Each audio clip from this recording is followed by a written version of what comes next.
Image news का प्रायोजक dish home Fibernet presents mega 5 खुशीको अपग्रेड। म पनि आजै नेपाल टेलिकमको एन्टी फाइबर सेवा लिन्छु। नेपाल टेलिकम राष्ट्रको सञ्चार। द बेस्ट सौर्य सिमेन्ट, रिद्धि सिद्धि सिमेन्ट, गुणस्तरको नयाँ स्तर। 4,000 यातायात व्यवसाय तथा 10,000 गाडीहरू जस्तै तपाईँ पनि ढुक्क हुनुहोस्।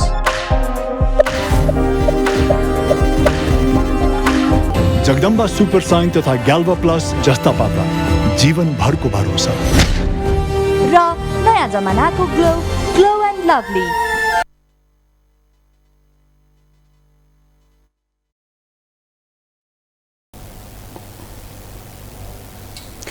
नमस्कार, इमेज न्यूजमा स्वागत छ। सुरुमा अहिलेसम्मका हेडलाइन्स।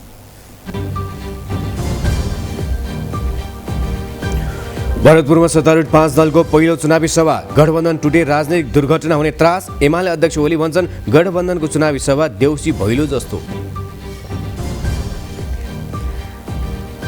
स्थानीय तह निर्वाचनका लागि आवश्यक सम्पूर्ण मतपत्र छपाइसकियो। भोलिसम्म सबै ठाउँमा निर्वाचन सामग्री पुर्याइने, खटिएका ठाउँमा अटेर नगरी जान आयोगको निर्देशन। मतदाता शिक्षा कार्यक्रममा आयोगदेखि राजनीतिक दलसम्मको हेलचेक नै। गठबन्धनको मिश्रित चुनाव चिन्हले मतदातामा अलमल, आयोग सामाजिक सञ्जालको प्रयोगमै मक्ख। 7 दशकदेखि काठमाडौँ उपत्यकामा फेरिएन चुनावी एजेन्डा। दलका उम्मेद्वारलाई भ्याइ नभ्याइ, स्वतन्त्र उम्मेद्वारको न कार्यकर्ता न फहराउने झण्डा। म्यानमारकी प्रजातन्त्रवादी नेत्री सूचीको सजाय पुनरावलोकनको अपिल अदालतद्वारा खारेज। राजधानीकै अज्ञात स्थलमा नजरबन्द राख्ने प्रशासनको तयारी।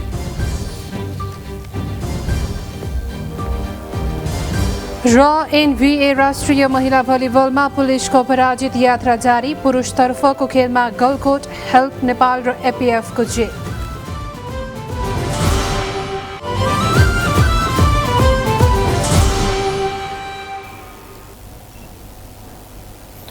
इमेज न्यूज विस्तारमा। सत्तारूढ गठबन्धनका शीर्ष नेताहरूले चितवनको भरतपुरमा आयोजित चुनावी आमसभालाई सम्बोधन गरेका छन्। कङ्ग्रेसबाट बागी उम्मेदवारी परेपछि दबावमा देखिएका सत्तारूढ दलका नेताहरूले असन्तुष्ट कार्यकर्ताहरूलाई गठबन्धनको आवश्यकता र औचित्य सम्झाउने प्रयास गरे। सभालाई सम्बोधन गर्दै नेपाली कङ्ग्रेस सभापति तथा प्रधानमन्त्री शेरबहादुर देउवाले भरतपुर महानगरपालिकाको मेयरमा बखेडा नगर्न पार्टी नेता कार्यकर्तालाई आग्रह गर्नुभयो। उहाँले गठबन्धन टुटाउने षड्यन्त्र भइरहेको जिकिर गर्दै षड्यन्त्रमा फसिए पार्टी खत्तम हुने बताउनुभयो। माओवादी केन्द्रको मेयरका उम्मेद्वारले भोलि राम्रो काम गरे कङ्ग्रेस नेता कार्यकर्ताले पनि अवसर पाउने देउवाको भनाइ थियो।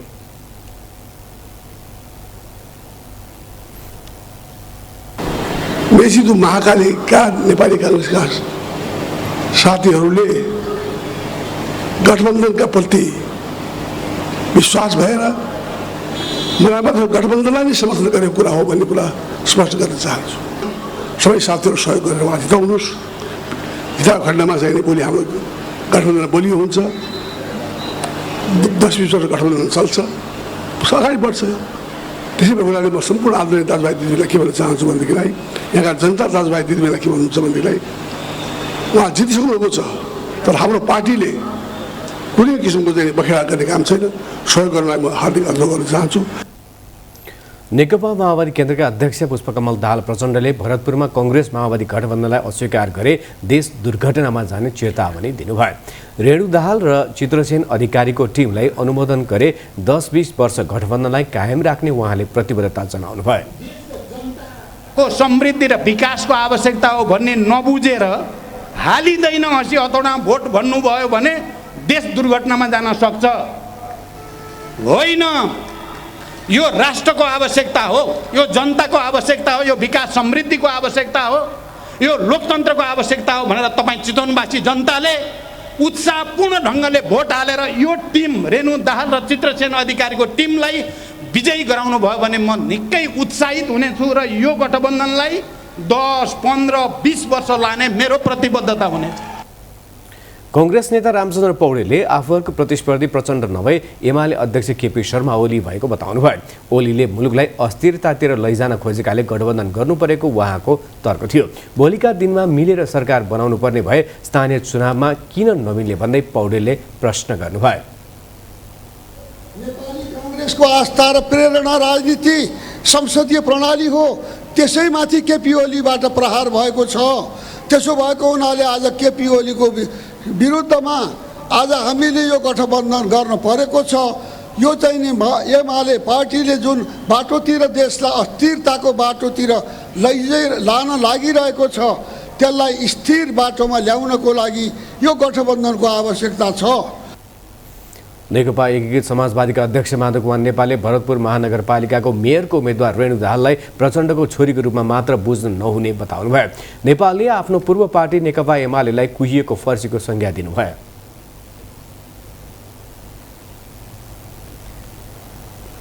मेयरमा रेणु दाहाललाई यस आधारमा होइन कि उहाँ पुष्पकमल दाहाल प्रचण्डकी छोरी, यस रूपमा हेर्ने पनि होइन।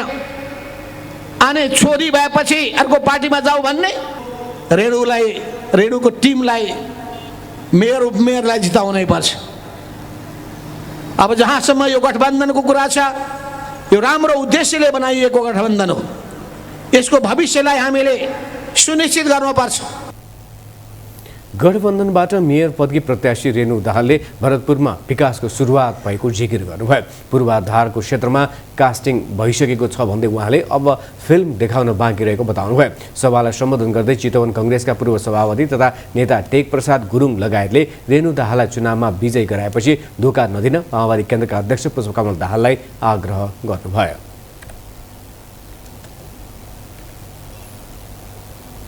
नेकपा एमालेका अध्यक्ष तथा पूर्व प्रधानमन्त्री केपी शर्मा ओलीले अन्य पार्टीको चुनावी अभियान देउसी जस्तै भएको टिप्पणी गर्नुभएको छ। आज कञ्चनपुरको बेलौरीमा आयोजित चुनावी सभालाई सम्बोधन गर्दै उहाँले अरूका सभा घरदैलो देउसी जस्तै देखिएकाले एमालेले ससाना कार्यक्रम गर्न नहुने बताउनुभयो। अध्यक्ष ओलीले एमालेको शक्ति देखेर दलहरू एक्लै लड्न डराएको भन्दै गठबन्धन गरेर पनि एमालेसँग सकिँदैन कि भनेर अन्य दल झस्कने गरेको जिकिर गर्नुभयो। गठबन्धनको घोषणा पत्रप्रति कटाक्ष गर्दै उहाँले एमालेलाई गाली बाहेक अरू केही उल्लेख नगरेको आरोप लगाउनुभयो। अध्यक्ष ओलीले एमालेलाई टर्च लगाएर खोज्नुपर्छ भन्नेहरूलाई वैशाख 30 गतेपछि कसलाई कसले टर्च बालेर खोज्नुपर्छ देखाउँछौँ भन्नुभयो। यसैबीच कैलालीमा आयोजित चुनावी सभालाई सम्बोधन गर्दै अध्यक्ष ओलीले रेशम चौधरीलाई मुद्दा लगाउनुपर्ने कुनै कारण नै नभएको दावी गर्नुभयो। घटना हुँदा कैलालीमा नरहेका चौधरीलाई मुद्दा लगाइएको उहाँको भनाइ थियो। आफू प्रधानमन्त्री हुँदा थारू समुदायका नेतासँग 6 बुँदे सहमति गरेर समस्या समाधान गर्न खोजेको अध्यक्ष ओलीको भनाइ थियो। आफू नेतृत्वको सरकार र गृहमन्त्रीले नै थारू समुदायले उठाएका माग सम्बोधन गर्न पहल गरेको उहाँले बताउनुभयो। निर्वाचन आयोगले आसन्न स्थानीय तह सदस्य निर्वाचन 2079 को आवश्यक पर्ने सम्पूर्ण मतपत्रको छपाई सम्पन्न भएको जनाएको छ। आयोगले नियमित पत्रकार सम्मेलन मार्फत यसको जानकारी गराएको हो। आयोग प्रवक्ता शालिग्राम शर्मा पौडेलले वैशाख 23 गतेसम्म सबै जिल्लामा मतपत्र ढुवानी सम्पन्न हुने जानकारी दिनुभयो। वैशाख 30 गते हुने स्थानीय तह निर्वाचनका लागि मतदान अधिकृत, सहायक मतदान अधिकृत, सहायक कर्मचारी र मतगणना कर्मचारीहरूलाई अति जरुरी मानवीय र संवेदनशील कारण परेको अवस्था बाहेक खटिएका कर्मचारीलाई फेरबदल नगर्न आयोगले निर्देशन दिएको छ। यस्तै उपयुक्त कारण परेको अवस्था बाहेक कुनै कर्मचारीले निर्वाचनको काममा खटिन इन्कार गरेमा प्रचलित कानुन बमोजिम कडा कारबाही गर्न मुख्य निर्वाचन अधिकृत तथा निर्वाचन अधिकृतहरूलाई आयोगले निर्देशन दिएको छ। प्रवक्ता पौडेलले मतदान कार्यका लागि खटिएका सम्पूर्ण कर्मचारीहरूलाई अनिवार्य खटिएका ठाउँमा अविलम्ब जान र आफूलाई तोकेको जिम्मेदारी पूरा गर्न आयोगले आदेश दिएको जानकारी गराउनुभयो। 23 गतेसम्म सबै जिल्लामा मतपत्र ढुवानी सम्पन्न हुनेछ। खटिएका कर्मचारीलाई फेरबदल नगर्न र उपयुक्त कारण परेको अवस्थामा बाहेक कुनै पनि कर्मचारीले निर्वाचनको काममा खटिन इन्कार गरेमा प्रचलित कानुन बमोजिम कडा कारबाही गर्न सबै मुख्य निर्वाचन अधिकृत तथा निर्वाचन अधिकृतहरूलाई आयोगले निर्देशन दिएको छ। साथै मतदान कार्यको लागि खटिएका सम्पूर्ण कर्मचारीहरूलाई अनिवार्य रूपमा आफू खटिएका ठाउँमा अविलम्ब जान र आफूलाई तोकिएको जिम्मेवारी पूरा गर्न आयोगले आदेश जारी गरेको छ। प्रवक्ता अधिकारीले निर्वाचन आयोगबाट हालसम्म निर्वाचन आचार संहिता उल्लङ्घन गर्ने 37 व्यक्ति तथा राजनैतिक दलहरूलाई स्पष्टीकरण सोधेको जानकारी दिनुभयो। एमालेबाट काठमाडौँ महानगरका मेयरका उम्मेद्वार केशव स्थापितलाई दोस्रो पटक 24 घण्टे स्पष्टीकरण सोधिएको छ। मेयरका स्वतन्त्र उम्मेद्वार बालेन शाहको बारेमा दिएको अभिव्यक्तिलाई लिएर आयोगले उहाँलाई स्पष्टीकरण सोधेको हो। स्थानीय तहको चुनाव आउन एक हप्ता मात्र बाँकी छ। उम्मेद्वारहरू घर दैलो अभियानमा तीव्रसँग जुटिरहेका छन्। लाखौं नयाँ मतदाता थपिएका छन्, तर उनीहरूलाई मत कसरी दिने भनेर सिकाउने तर्फ कसैको ध्यान गएको छैन। स्वयं निर्वाचन आयोग नै विभिन्न कारण देखाएर भन्छिएपछि यस अघिको चुनावमा भन्दा धेरै मत बदर हुने सम्भावना प्रबल देखिएको छ। एक रिपोर्ट।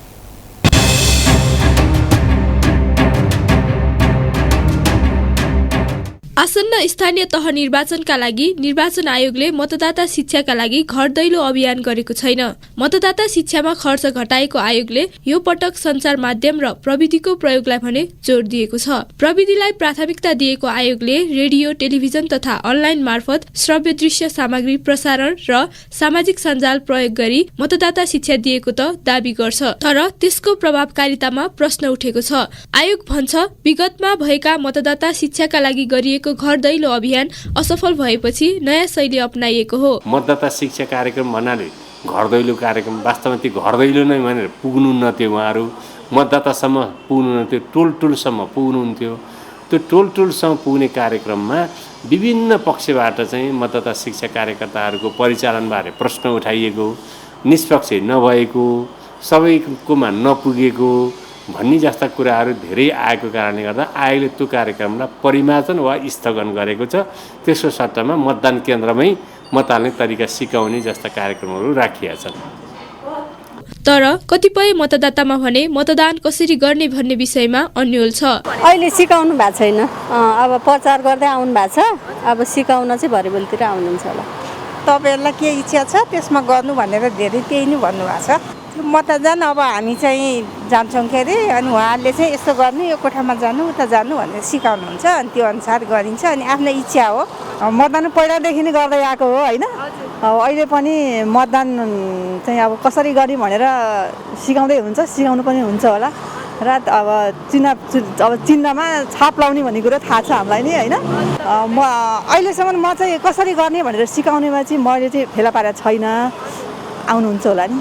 यस पटकको निर्वाचनमा राजनीतिक दलहरू अधिकांश स्थानीय तहमा गठबन्धन गरेका छन्। कतै कांग्रेसले माओवादी केन्द्र त कतै एकीकृत समाजवादीसँग चुनाव एकता गरेका छन्, कतै एमालेको राप्रपासँग त कतै कांग्रेस र एमाले नै गठबन्धन गरेर चुनावमा होमिएका छन्, जसले यो पटक मतदानको समयमा मतदाता झुक्किन सक्ने र मत बदर हुन सक्ने जोखिम झन बढी देखिएको छ। आयोगले दलहरूलाई आफ्नो पार्टीको चुनाव चिन्हका बारेमा मतदाताहरूलाई बेलैमा जानकारी गराउन समेत आग्रह गरेको छ।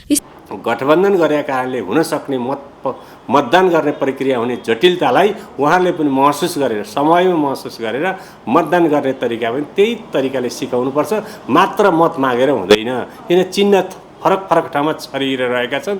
ती चिन्हहरू, यी चिन्हहरू यहाँ छन् भनेर पनि सिकाउँदाखेरिमा मतदाताहरूको मत बिग्रिने सम्भावना न्यून हुन्छ, नै भने मत बदर हुने सम्भावना यही कारणले बढी हुने देखिएको छ। स्थानीय तह निर्वाचनमा प्रमुख, उपप्रमुख, अध्यक्ष, उपाध्यक्ष, वडा अध्यक्ष, महिला सदस्य, दलित महिला सदस्य र 2 जना सदस्य गरी 7 जनालाई मत दिनुपर्ने हुन्छ।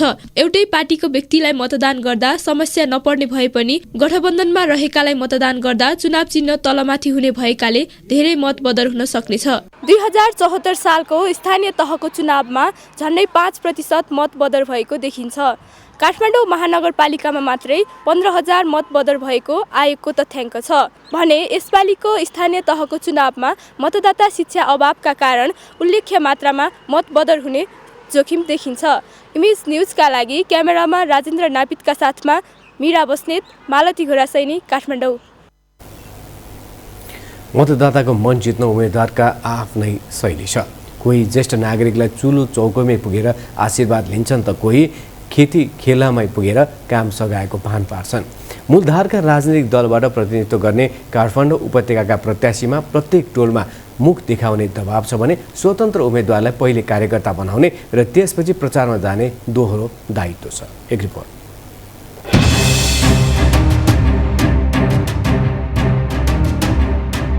काठमाडौँ महानगरका लागि कांग्रेसबाट मेयरका प्रत्याशी सिर्जना सिंह मतदाता भेट्नु अघि मन्दिरमा पूजा अर्चना गर्नुहुन्छ। काठमाडौँको हरेक मन्दिर, देवालय, गुम्बामा पुगेपछि मात्र मतदाता भेट्नुहुन्छ। यो आफ्नो आस्था र अनुशासन हो भन्ने बुझाइ राख्नुहुने सिंह यसले अनुचित काम गर्न रोक्ने मान्यता राख्नुहुन्छ। 2.5 दशक अघि काठमाडौँको जननिर्वाचित मेयर भइसक्नुभएका एमाले उम्मेद्वार केशव स्थापित जोसँग भेट भए पनि मुखाग्र गुरुयोजना पेश गर्नुहुन्छ। हरेक टोलमा पुग्न साथ स्थापित एजेन्डा सहित प्रस्तुत हुनुहुन्छ। बस्ती उठाएर पार्क बनाउने उहाँको प्रमुख योजना छ। हिँड्दा बस्दा होस् या उठ्दा यो क्रम रोकिँदैन। राष्ट्रिय प्रजातन्त्र पार्टीका उम्मेद्वार रहेका वरिष्ठ कलाकार मदन दास श्रेष्ठ विनयी शैलीमा प्रस्तुत हुनुहुन्छ। व्यावहारिक एजेन्डामा मतदाता आकर्षित गर्नु उहाँको दैनिकी बनेको छ। विवेकशील पार्टीका उम्मेद्वार समीक्षा बास्कोटा घर दैलो जाँदा पार्टीका कार्यकर्ताहरूको सहभागिता न्यून देखियो। उहाँले सुशासनलाई प्रमुख मुद्दा बनाउनु भएको छ। स्वतन्त्र युवा उम्मेद्वार बालेन शाहको जनताको मन जित्ने तरिका पनि भिन्दै रहेछ। उहाँले आफ्नो चुनाव चिन्ह लट्ठी साथमा लिएर हिँड्ने गरेको देखियो। टोल टोलमा जाँदा सडक बालबालिकादेखि मागेर जीवनयापन गर्नेलाई भोजन गराउने गरेको पाइयो। ललितपुरमा मेयरका उम्मेद्वार चिरीबाबु महर्जनले भने घर दैलो कार्यक्रमलाई प्रभावकारी बनाउनु भएको छ। घर लौरी मतदाता भेटेर मन माग्नुमा व्यस्त देखिनुहुन्थ्यो। मतदाता रिझाउन उम्मेद्वारले गरेको थरीथरीको प्रयासलाई उनीहरूले कसरी ग्रहण गर्लान्, त्यसको जवाफको लागि चुनावी परिणाम कुर्नुको विकल्प छैन। इमेज न्यूजका लागि कोमल शेरचनका साथमा ग्रीष्मा राज भण्डारी। नेपालमा सर्वप्रथम 2004 साल जेठ 29 गते निर्वाचन भयो। त्यो बेला काठमाडौँ म्युनिसिपालिटी खडा गरी जनप्रतिनिधि चयनका लागि जनताले पहिलो पटक मताधिकार प्रयोग गरेका थिए। 7.5 दशक यता काठमाडौँ उपत्यका स्थानीय निकायमा जनप्रतिनिधि हुन चाहिने योग्यता, एजेन्डा, दलीय प्रभाव वा जातीय सन्तुलन भन्ने प्रश्नको ठोस जवाफ आउन सकेको छैन। रिपोर्ट।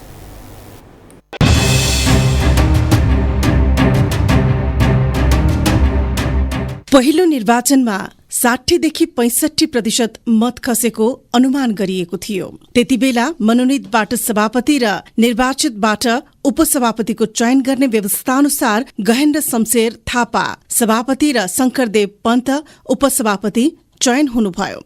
2010 सालमा नेपाल कम्युनिस्ट पार्टीबाट नगर प्रमुखमा जनकमान श्रेष्ठ र उपमेयरमा प्रयागराज सिंह सुवाल चुनिनुभयो।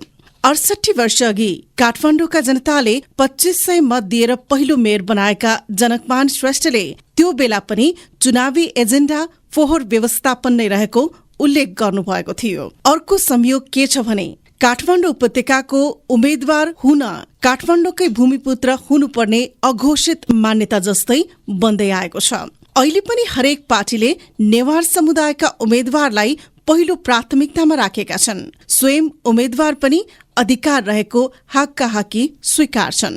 काठमाडौँ चाहिँ सफा गर्नलाई, काठमाडौँ व्यवस्थित गर्नलाई, काठमाडौँको मानिस भएको म महिला भएको कारणले पनि म चाहिँ यही 12 नम्बर वडामा जन्मिएर हुर्केको मान्छे, यही माटोलाई मैले राम्रोसँग चिनेको छु। अहिले तपाईँ फोहोरको कुरा हेर्नुहोस्। एक म भूमिपुत्र हुँ यहाँको माटो हावा पानीसँग खेलेर हिँडिने मान्छे म एक। एउटा माटो बिग्रेको भूमिपुत्रले हेर्न सक्दैन कि। म यही जन्मिएको हुर्किएको काठमाडौँको माटो यहाँको मर्म बुझेको। फोहोर मैलाको समस्या, खानेपानीको समस्या।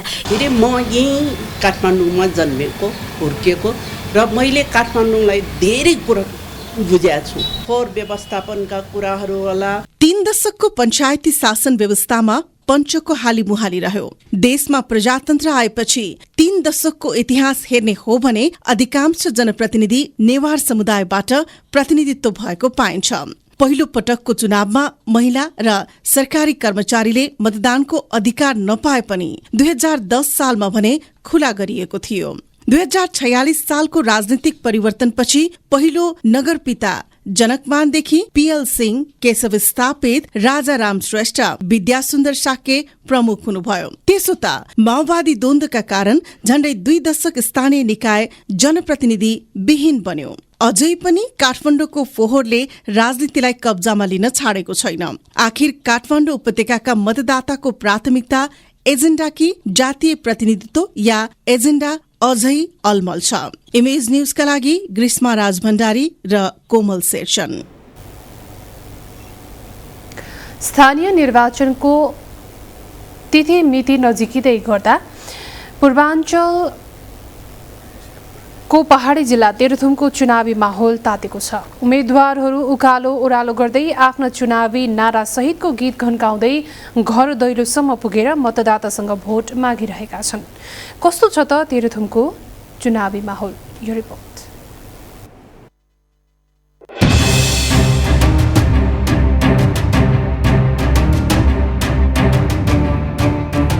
पहाडी जिल्ला तेह्रथुम यति बेला चुनावी रौनकले रङ्गिएको छ। राजनीतिक दलहरूका रङ्गीन झण्डा फरफराउँदा र चुनावी गीत घन्किँदा यहाँको माहौल रङ्गीन बने झैँ देखिन्छ।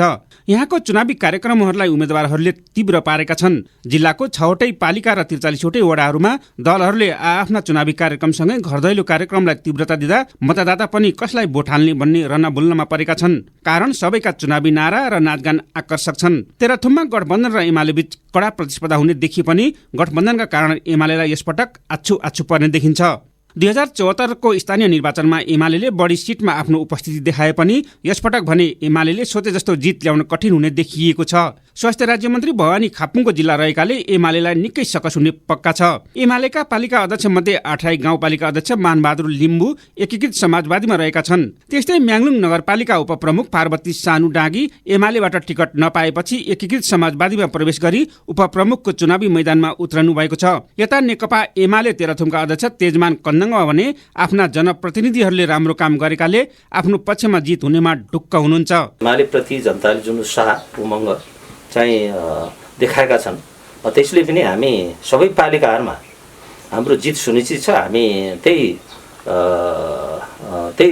व्यवस्थापन सहित हामी अगाडि बढेका छौँ। जिल्लाको 6 गाउँपालिकामा अध्यक्षमा नेकपा माओवादी केन्द्र र उपाध्यक्षमा नेपाली काङ्ग्रेस, 8राई गाउँपालिकामा अध्यक्षमा नेपाली काङ्ग्रेस, उपाध्यक्षमा नेकपा माओवादी केन्द्र, त्यस्तै फेदाब गाउँपालिकामा अध्यक्षमा नेपाली काङ्ग्रेस र उपाध्यक्षमा नेकपा माओवादी र म्याङलुङ नगरपालिका प्रमुखमा काङ्ग्रेस र उपप्रमुखमा नेकपा एकीकृत समाजवादी चुनावी मैदानमा छन्। पार्टीको सम्पूर्ण संगठन परिचालनमा रहेकाले आफ्नो पक्षमा जित हुन्छ भन्ने विश्वास रहेको नेपाली काङ्ग्रेस तेह्रथुमका सभापति अर्जुन तुम्बाम्फेको भनाइ छ। 4 गाउँपालिका 2 नगरपालिकामा हामीले सम्पूर्ण हाम्रा भाष्टी क्षेत्र तरुण दल नेविसन किसान सङ्घ सम्पूर्णलाई हामीले परिचालन गरेका छौँ र हाम्रो ती शक्तिले हाम्रो स्थानीय तहको निर्वाचनलाई विजय गराउँछ भन्ने पूर्ण विश्वास लिएको छु मैले। दलहरू जित आफ्नो पक्षमा पार्न आफ्नो घोषणापत्र सार्वजनिक गर्दै जनताको हातमा थमाइरहेका छन्। जिल्लाको पालिका तथा वडाहरूमा 5 दलमा नरहेका अन्य दलहरूसँग पनि तालमेल गरी लोकतान्त्रिक गठबन्धन चुनावी मैदानमा अगाडि बढेको छ।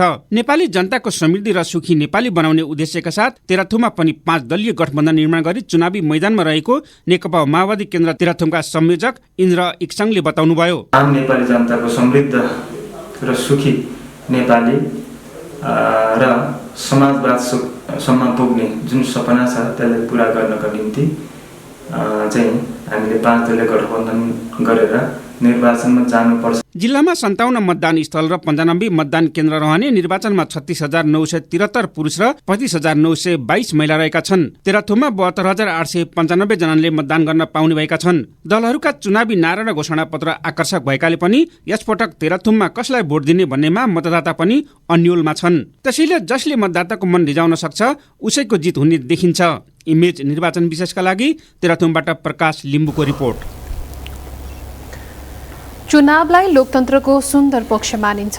जनताले दिएको म्यान्डेट पूरा गरेपछि जुनसुकै जनप्रतिनिधि जनताको कटघरामा उभिन बाध्य हुनुपर्छ। वैशाख 30 गते हुने चुनाव पनि त्यसैको श्रृङ्खला हो। हरेक उम्मेद्वारले आफूलाई 24 क्यारेट सुन जस्तै शुद्ध दावी गरी प्रचार गर्दै आएका छन्। सबैका चुनावी एजेन्डा सुनौ लाग्नेछन्। काठमाडौँ उपत्यकामा उपमेयरमा हक दावी गरिरहेकाहरूलाई हामीले सोधेका थियौँ, तपाईलाई मतदाताले भोट दिने आधार के हो? हेरौँ उनीहरूको प्रतिक्रिया।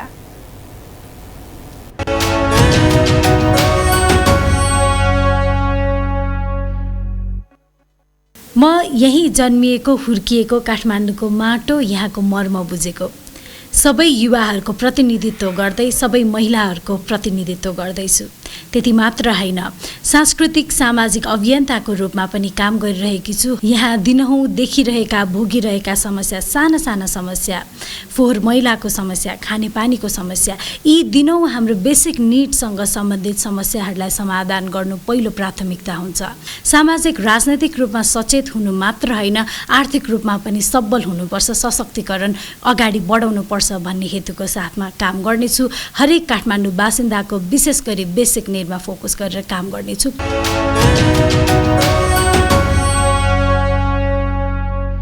महानगरपालिकाभित्र सुशासनको धेरै कमजोरी छ।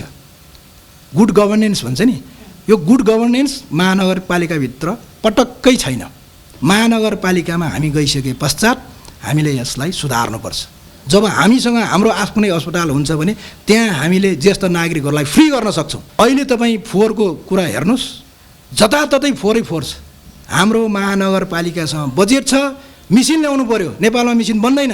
महानगरपालिकासँग योजना नभएको हो कि अथवा चाहिँ महानगरपालिकाको नेतृत्वसँग चाहिँ क्षमता नभएको हो कि महानगरपालिकाभित्र बजेट भएको कारणले गर्दाखेरि महानगरपालिकाभित्र कमसेकम पनि घाँस बाँस कपास र शिक्षा स्वास्थ्य रोजगारमा मौलिक हक ग्यारेन्टी गर्न सक्नु पर्यो।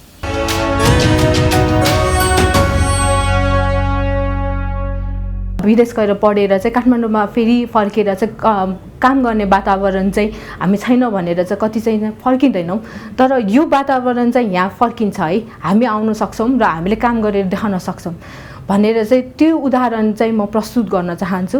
हाम्रो काठमाडौँ जस्तै हो नि त, हामीले काठमाडौँलाई चाहिँ कसरी चाहिँ बनाउन सक्छौँ र को चाहिँ कसरी इन्भल्भ हुन सकिन्छ भने जुन एक्सपिरियन्स छ त्यो हाम्रो एक्सपिरियन्स, हाम्रो शैक्षिक योग्यता, हामीले गर्न सकेको टेक्निकल इनपुटहरूलाई चाहिँ हामीले दिन सक्छौँ र यो जोस जाकर चाहिँ लिएर अगाडि आएकी छु। यो सँगै होसिएर चाहिँ काम गर्न सक्छौँ भनेर चाहिँ अगाडि उम्मेदवारी चाहिँ दिएको छु। म यहीँ काठमाडौँमा जन्मेको हुर्किएको र मैले काठमाडौँलाई धेरै कुरा बुझाएको छु। हामीले के प्रतिज्ञा गरेका छौँ भने हामीले गर्न सक्ने काम मात्रै यहाँ गर्छौँ। एकदम भिजुअलाइज छु म, एकदमै यो काठमाडौँ सहर कस्तो छ र यसलाई कसरी बनाउने भनेर होइन, लेयर बाई लेयर हामीले त्यसलाई कसरी समेट्न सक्छ भन्ने पनि हुनुपर्छ। सम्पदालाई विश्व सामु चिनाउनुपर्छ, अनि मात्रै हामी नेपाली भनेर चिन्छौँ। म त भन्छु विचारभन्दा माथि देश।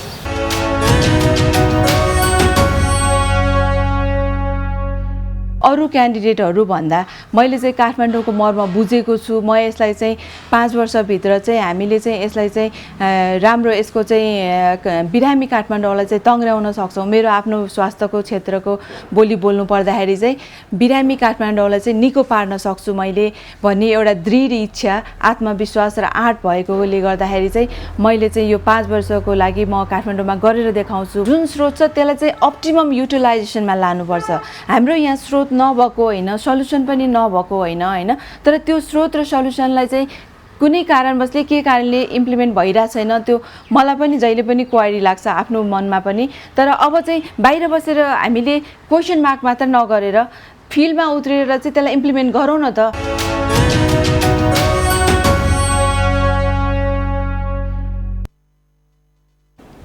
कांग्रेस महामन्त्री गगन थापाले विगत 5 वर्षको अवधिमा काठमाडौँ महानगरपालिकाको मेयरले गरेको कामको जवाफ दिनुपर्ने बताउनु भएको छ।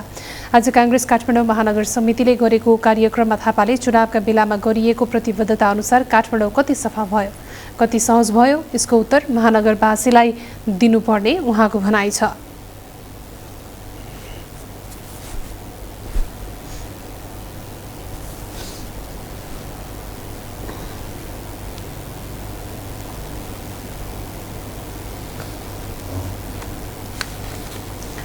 महामन्त्री थापाले महिलाको अपमान गर्ने उम्मेदवारलाई मत मार्फत ठेगान लगाउन आग्रह गर्नुभयो। मैले यो कामहरू गरेँ, म 5 वर्ष यो गर्न चाहन्छु, आउनुपर्ने होइन। कहीँ चर्चा छ त्यसको? कसैले भनेपछि फेरि चुनावमा काङ्ग्रेस जिताउँ एमाले जिताउँ जो जिताउँ, तर जवाफदेहिता नरहने हो भने आवधिक निर्वाचनको अर्थ के हुन्छ? त्यसैले मेरो दोस्रो आग्रह काङ्ग्रेसका आम अग्रजहरू र पार्टीको साथीहरूलाई, यो निर्वाचनमा नेपाल कम्युनिस्ट पार्टी एमाले उत्तर दिनै पर्छ। काठमाडौँ कति सफा भयो उत्तर दिनै पर्छ। काठमाडौँ कति सहज भयो उत्तर दिनै पर्छ। काठमाडौँलाई के बनाउँछु भनेको थियो, के बनाइयो उत्तर दिनै पर्छ।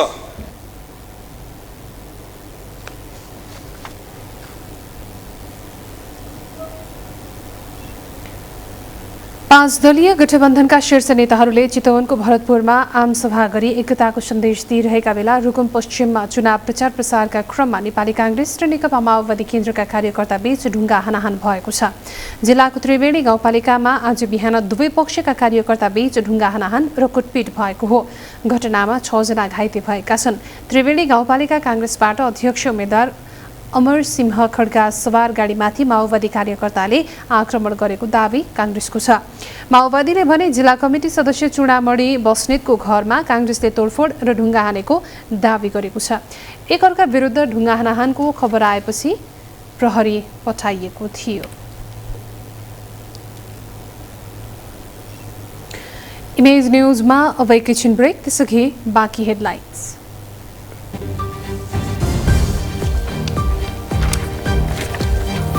प्रहरी महानिरीक्षक नियुक्ति विरुद्ध परेको मुद्दामा भएन अन्तरिम आदेश। सरकारको नाममा कारण देखाउ आदेश मात्रै, अर्को सुनवाई जेठ 17 गते। नेपाल र अमेरिका बीच झण्डै 80 अर्ब रुपैयाँ बराबरको सहयोग सम्झौता। नेपालले बजेटमै राखेर 5 वर्षभित्र खर्च गर्न पाउने।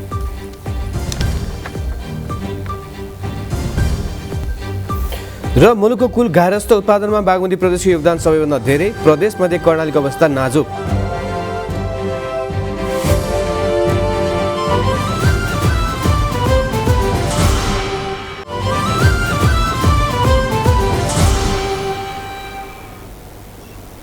ब्रेकमा स्वागत छ। अब बाँकी न्युज। नेपाल प्रहरीको महानिरीक्षक नियुक्ति विरुद्ध परेको रिटमा सर्वोच्च अदालतले अन्तरिम आदेश दिन अस्वीकार गरेको छ। न्यायाधीश सुषमा लता अमात्यको इजलासमा हिजो र आज भएको बहसपछि अदालतले सरकारको नाममा कारण देखाउ आदेश मात्र दिएको हो। सर्वोच्चले आगामी जेठ 17 गते दुवै पक्षलाई छलफलका लागि समेत डाकेको छ। सरकारले गत आइतबार एआइजी धीरज प्रताप सिंहलाई आइजिपी बनाएपछि एआइजी विश्वराज पोखरेलले गत सोमबार सर्वोच्चमा मुद्दा दायर गर्नुभएको थियो। रिटमाथि हिजो सुनवाई सुरु भएको थियो भने बाँकी रहेको बहस आज भएको थियो। सर्वोच्चले अन्तरिम आदेश दिन अस्वीकार गरेसँगै नयाँ आइजिपी नियुक्तिको विषय तत्कालका लागि अन्त्य भएको छ। भ्रष्टाचारमा मुलुकमै पहिलो बनेको जितपुर सिमरा उपमहानगरका सत्तारूढ गठबन्धनले घोषणापत्र सार्वजनिक गरेको छ। सत्तारूढ दलका 5 दलीय गठबन्धनले सिमरामा आयोजित सभामा उपमहानगरका प्रत्याशी उम्मेद्वार सहित संयुक्त घोषणापत्र सार्वजनिक भएको हो। घोषणापत्रमा उपमहानगरले चालु आर्थिक वर्षमा बढाइएको 1000% सम्पत्ति कर खारेज गर्ने, 200 शैय्याको श्रम अस्पताल निर्माण गर्ने, शिक्षामा स्थानीय पाठ्यक्रम निर्माण गरी लागू गर्ने, पर्सा राष्ट्रिय निकुञ्जमा वन र वन्यजन्तुको संरक्षण गरी पर्यटक प्रवर्धनका लागि समन्वय गर्ने लगायतका प्रतिबद्धता जनाइएको छ।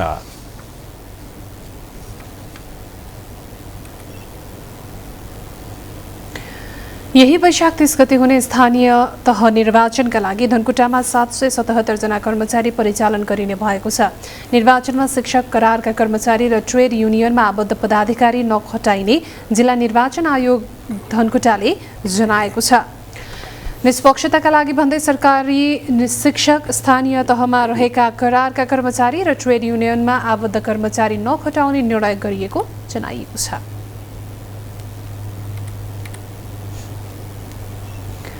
मिस युनिभर्स नेपाल 2022 का लागि दरखास्त खुला भएको छ। आयोजक उमङ्ग क्रिएसनले राजधानीमा आज एक कार्यक्रम गरी ओरिफ्लेम मिस युनिभर्स नेपाल 2022 का लागि दरखास्त खुला भएको घोषणा गरेको हो। विश्वकै प्रतिष्ठित प्रतियोगिता मध्ये एक मानिने मिस युनिभर्स फ्रेन्चाइज अन्तर्गत नेपालमा तेस्रो पटक आयोजना हुन लागेको यो स्वतन्त्र प्रतियोगिता भएको आयोजकले जनाएको छ। राष्ट्रिय निर्देशक नगमा श्रेष्ठ तथा प्रबन्ध निर्देशक उद्धव अधिकारीले प्रतियोगिता समावेशिता र अवसरको जगमा उभिएको दावी गर्नुभयो।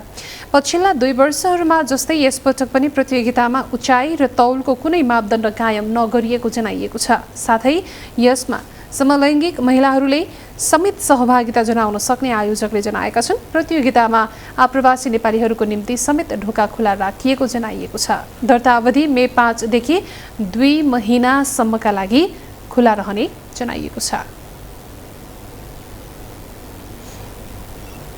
अब बिजनेस न्यूज। बिजनेस न्यूज का प्रायोजक मेरो देश मेरो जगदम्बा सिमेन्ट। सर्वोत्तम सिमेन्ट, सर्वोत्तम मजबुती। पाउनुहोस् best mileage and style with Honda Grazia 125cc, style पनि माइलेज पनि। नेपाल र अमेरिका बीच झण्डै 80 अर्ब रुपैयाँ बराबरको सहयोग सम्झौतामा हस्ताक्षर भएको छ। अमेरिकी सहयोग नियोग युएसएड र अर्थ मन्त्रालय बीच आज भएको सम्झौता अनुसार अमेरिकाले युएसएड मार्फत आगामी 5 वर्षभित्र 65 करोड 90 लाख डलर सहयोग अनुदान नेपाललाई उपलब्ध गराउनेछ। सम्झौता पत्रमा अर्थ मन्त्रालयका सहसचिव ईश्वरी प्रसाद अर्याल र युएसएड नेपालका म्यानेजर सेपिद क्युवान्सले हस्ताक्षर गरेका छन्। सामा ब्याज केही तिर्नु नपर्ने यो रकम नेपाल सरकारले 5 वर्षभित्र खर्च गर्नुपर्नेछ। युएसएड मार्फत हुने सहयोग यसअघिसम्म युएसएडले आफू खुसी खर्च गर्दै आएकोमा यो पटकदेखि नेपाल सरकारले बजेटमा समावेश गरेर खर्च गर्न पाउनेछ।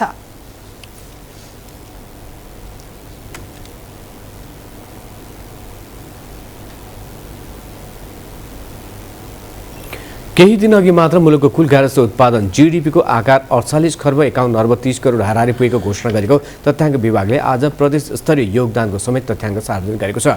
विभागका अनुसार प्रदेशगत राष्ट्रिय उत्पादनसँगै आर्थिक वृद्धि दरमा सबैभन्दा बढी योगदान बागमती प्रदेशको नै छ। गत आर्थिक वर्षमा कुल गार्हस्थ्य उत्पादनमा 37.7% योगदान रहेको बागमती प्रदेशको यो वर्ष घटेर 36.9%मा झरेको छ। यद्यपि समग्रमा प्रदेशको आर्थिक गतिविधि बढे पनि यस वर्ष अन्य प्रदेशको योगदान बढ्दा बागमती प्रदेशको केही कम देखिन गएको हो। विभाग तथ्याङ्क अनुसार यस वर्ष 48.5 खर्ब हाराहारी पुगेको राष्ट्रिय उत्पादनमा बागमती प्रदेशको मात्रै 17 खर्ब 90 अर्ब 68 करोड रुपियाँ बराबरको योगदान रहेको छ।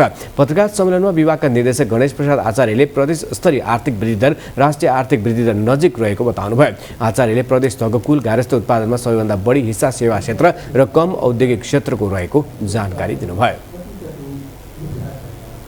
अघि नै हामीले पहिलो चार्टबाट देखिसकेको थियो सबैभन्दा धेरै चाहिँ कुल गार्हस्थ्य उत्पादन चाहिँ बागमती प्रदेशको थियो। योगदान पुर्याउने चाहिँ हाम्रो प्रदेश नम्बर 1 15.7% योगदान छ। त्यस्तै गरी तेस्रोमा हाम्रो लुम्बिनी प्रदेश छ 14.1%ले। त्यस्तै गरी मध्य प्रदेश छ अलिकति मधुर भएछ 12 समथिङमा। अनि अब सबैभन्दा कम चाहिँ कर्णाली प्रदेशको 4.1% चाहिँ योगदान देखिन्छ।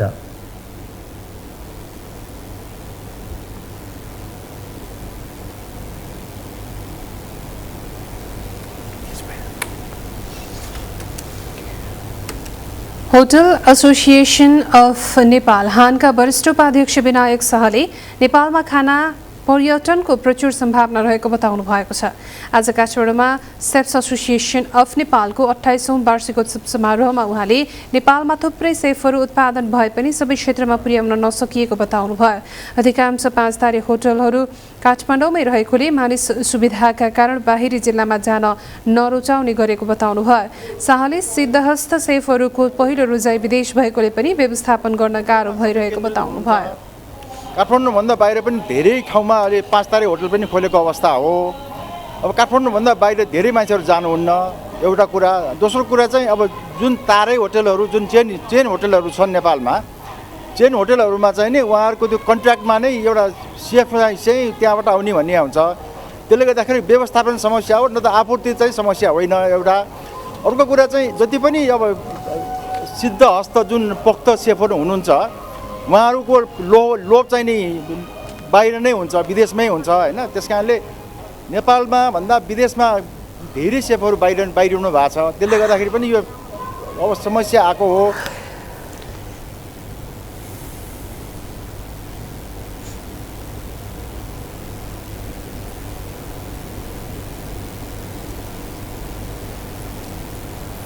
विश्व बैंकले कोभिड प्रभावित बेरोजगारलाई सघाउन नेपाल सरकारलाई 2 अर्ब 80 करोड रुपियाँ बराबर सहयोग पुनः विनियोजन गरेको छ। बैंकले यसअघि प्रस्ताव गरेको 120 मिलियन अमेरिकी डलर सहयोग रकममध्ये 23 मिलियन डलर कोभिड प्रभावित बेरोजगार युवालाई प्रत्यक्ष सहयोग पुर्याउने गरी पुनः विनियोजन गरेको जनाएको हो। यो सहयोगबाट करिब 64,000 युवा लाभान्वित हुने विश्व बैंकको विश्वास छ। सरकारले प्रधानमन्त्री रोजगार कार्यक्रम मार्फत युवाहरूलाई अस्थायी रोजगारी उपलब्ध गराउने जनाएको छ।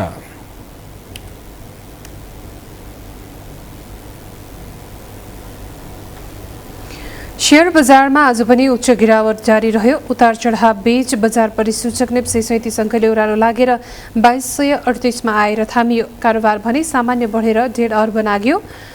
सबै समूह रातामे रहँदा दुवै बीमा समूहमा 250 अङ्क हाराहारीको गिरावट आयो। अरू पनि अधिकांश समूह दोहोरो अङ्कले झरे। यस दिन नेपाल स्टक एक्सचेन्जमा 232 कम्पनीको 46,32,000 सेयर 1 अर्ब 66 करोड बराबरमा किनबेच भएको एक्सचेन्जले जनाएको छ। यस दिन 188 कम्पनीको मूल्य ओह्रालो लाग्दा जम्मा 5 कम्पनीको बढेको नेप्सेले जनाएको छ। घटेको बजारमा पनि जाल्पा सामुदायिक लघुवित्तको सेयर मूल्यमा भने सकारात्मक सर्किट लाग्न पुग्यो।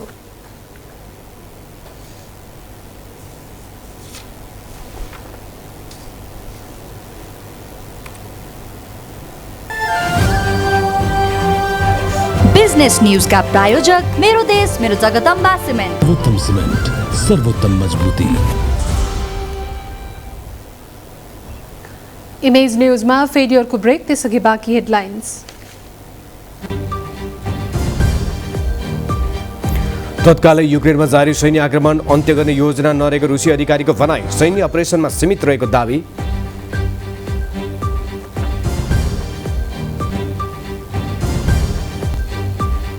र 9 राष्ट्रिय खेलकुद प्रतियोगितामा पदक विजेता खेलाडीलाई कर्णाली प्रदेश सरकारले नगद पुरस्कार दिने।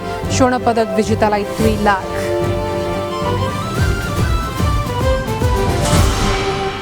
अब स्पोर्ट्स न्यूज।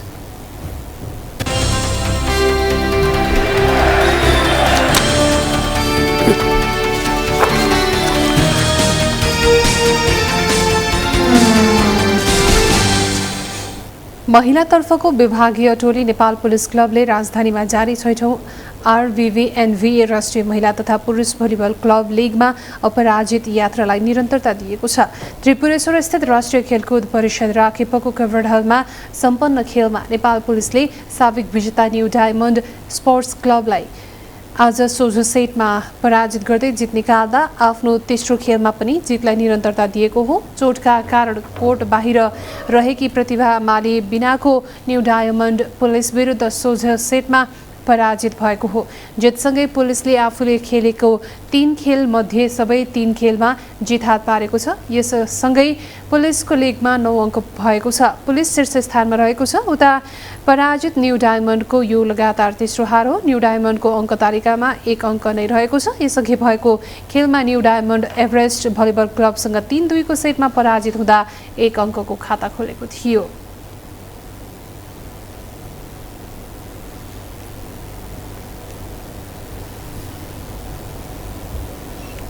नौ राष्ट्रिय खेलकुद प्रतियोगितामा पदक विजेता खेलाडीका लागि कर्णाली प्रदेशले नगद पुरस्कारको घोषणा गरेको छ। गण्डकी प्रदेशमा आयोजना हुने 9औं खेलकुदको पदक विजेताका लागि नगद पुरस्कार घोषणा गरिएको कर्णाली प्रदेश खेलकुद परिषदका सदस्य सचिव विश्वामित्र सञ्जालले जानकारी दिए। सदस्य सचिव विश्वामित्रका अनुसार स्वर्ण विजेताले जन्नै 2 लाख नगद प्राप्त गर्नेछन्। यस्तै रजत विजेताले 1,50,000 र कांस्य पदक विजेतालाई 1 लाख प्रदान गरिनेछ। 9औं राष्ट्रिय खेलकुद जेठ 22 देखि 28 गतेसम्म हुनेछ। 9औंमा कुल 36 खेल समावेश गरिएको छ। कर्णालीले 9औंमा 27 खेलमा सहभागिता जनाउनेछ।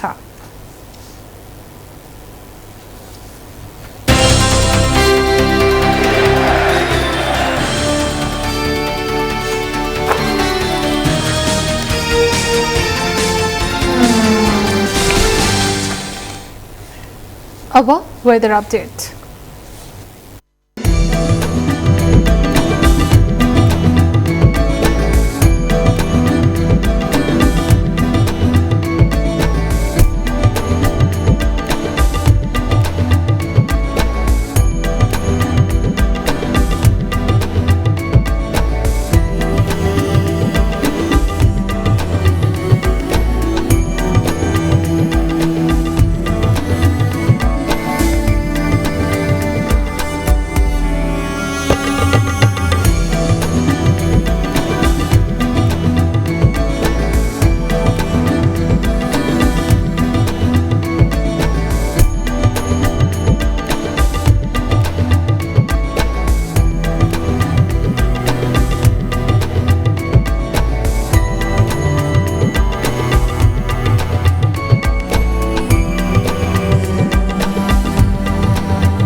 पाउनुहोस् best mileage and style with Honda Grazia 125cc style पनि माइलेज पनि। अन्त्यमा अहिलेसम्मका हेडलाइन्स फेरि एकपटक। भरतपुरमा सत्तारूढ 5 दलको पहिलो चुनावी सभा, गठबन्धन टुटे राजनीतिक दुर्घटना हुने त्रास। एमाले अध्यक्ष ओली भन्छन् गठबन्धनको चुनावी सभा देउसी भैलो जस्तो।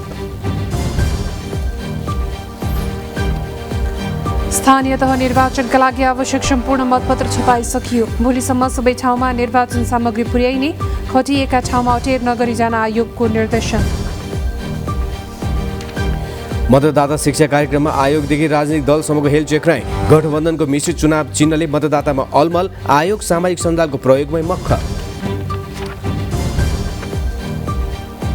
7 दशकदेखि काठमाडौँ उपत्यकामा फेरिएन चुनावी एजेन्डा। दलका उम्मेद्वारलाई भ्याइ नभ्याई, स्वतन्त्र उम्मेद्वारको न कार्यकर्ता न फहराउने झण्डा।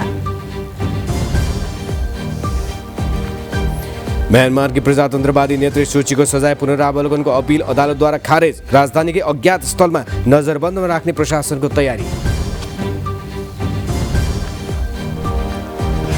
र एनभिए राष्ट्रिय महिला भलिबलमा पुलिसको अपराजित यात्रा जारी। पुरुषतर्फको खेलमा गलकोट हेल्प नेपाल र एपिएफको जित।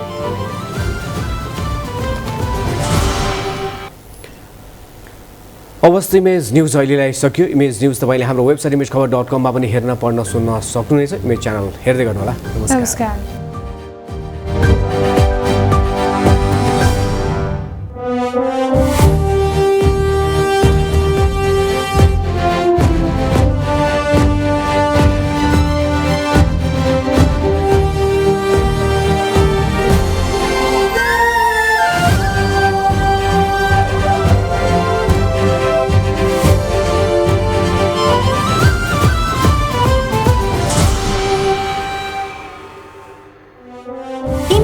का प्रायोजक dish home Fibernet presents mega 5 खुसीको अपग्रेड। म पनि आजै नेपाल टेलिकमको एन्टी फाइबर सेवा लिन्छु। नेपाल टेलिकम राष्ट्रको सञ्चार। द बेस्ट सौर्य सिमेन्ट, रिद्धि सिद्धि सिमेन्ट, गुणस्तरको नयाँ स्तर। 4000 यातायात व्यवसाय तथा 10,000 गाडीहरू जस्तै तपाईँ पनि ढुक्क हुनुहोस्।